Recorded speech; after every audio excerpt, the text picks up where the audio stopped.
నమస్తే అండి, welcome to my channel Shobha kitchen and tailoring. నేను మీ శోభ. ఈరోజు స్పెషల్ కొబ్బరి ముట్టీలండి.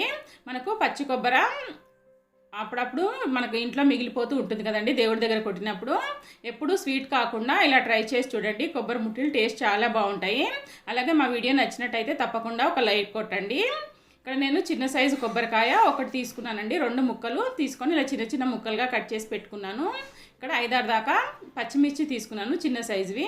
1 ఇంచు అల్లం ముక్క చిన్న ముక్కలుగా కట్ చేసి పెట్టుకోండి. ఇప్పుడు పచ్చిమిర్చి అల్లం ముక్కలు మిక్సర్ జార్లో వేసేసుకొని అలాగే మనకి పచ్చి కొబ్బరి ముక్కలు కూడా మొత్తం వేసేసుకోండి.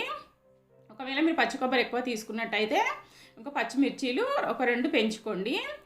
వేసుకున్న తర్వాత దీంట్లోకి ఒక 3 టేబుల్ స్పూన్ల దాకా పుట్నాల పప్పు వేయండి. పుట్నాల పప్పు వేయటం వల్ల టేస్ట్ బాగుంటుంది.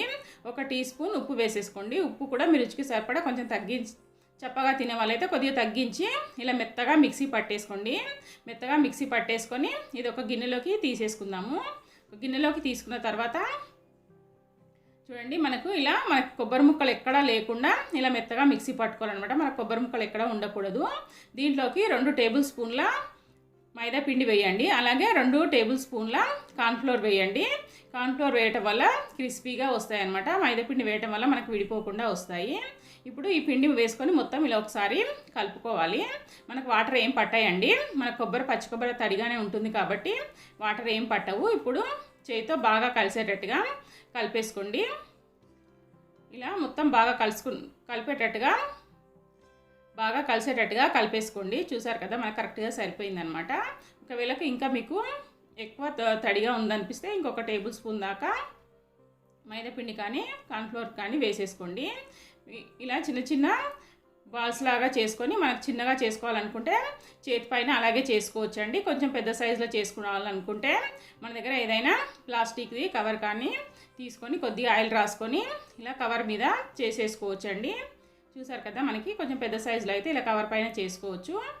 చిన్నగా చేసుకోవాలనుకుంటే చేయి పైన చేసి వేసుకోవచ్చు. మరి సన్నగా కాకుండా మరీ లావుగా కాకుండా ఇక్కడ వీడియోలో చూపిస్తున్నట్టుగా చేసుకుంటే సరిపోతుందండి. ఇప్పుడు డీప్ ఫ్రైకి సరిపడా ఆయిల్ పెట్టేసుకోండి. ఆయిల్ పెట్టేసుకొని ఇప్పుడు ఇవి కాల్చుకుందాము. చూసారు కదా, నేను ఇంత మందంగా చేసుకున్నాను అనమాట. ఆయిల్ వేడెక్కిన తర్వాత ఇవి మనకి ఆయిల్లో ఎన్ని అయితే పడతాయో అన్నీ వేసుకొని కాల్చుకోవాలండి. ఆయిల్ వేడెక్కిన తర్వాత స్టవ్ కూడా సిమ్ టు మీడియం ఫ్లేమ్లో పెట్టుకోండి. మరి హైలో పెట్టినట్టయితే కలర్ వస్తాయి కానీ లోపల సరిగ్గా ఉడకవన్నమాట. అందుకే సిమ్ టు మీడియం ఫ్లేమ్లో పెట్టుకొని బాగా వేయించుకోవాలి. పైనుంచి క్రిస్పీగా లోపల సాఫ్ట్గా చాలా బాగుంటాయండి. చూసారు కదా, మనకి ఎంత బాగా పొంగుతున్నాయో, బాగా పొంగుతాయి కూడా అండి.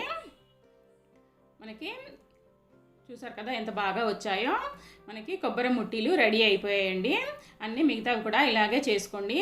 అలాగే మీరు కూడా తప్పకుండా ట్రై చేయండి. మీకు ఎలా వచ్చాయనేది కూడా కామెంట్ చేయండి. మా వీడియో నచ్చినట్టయితే లైక్ చేయండి, షేర్ చేయండి, సబ్స్క్రైబ్ చేయండి.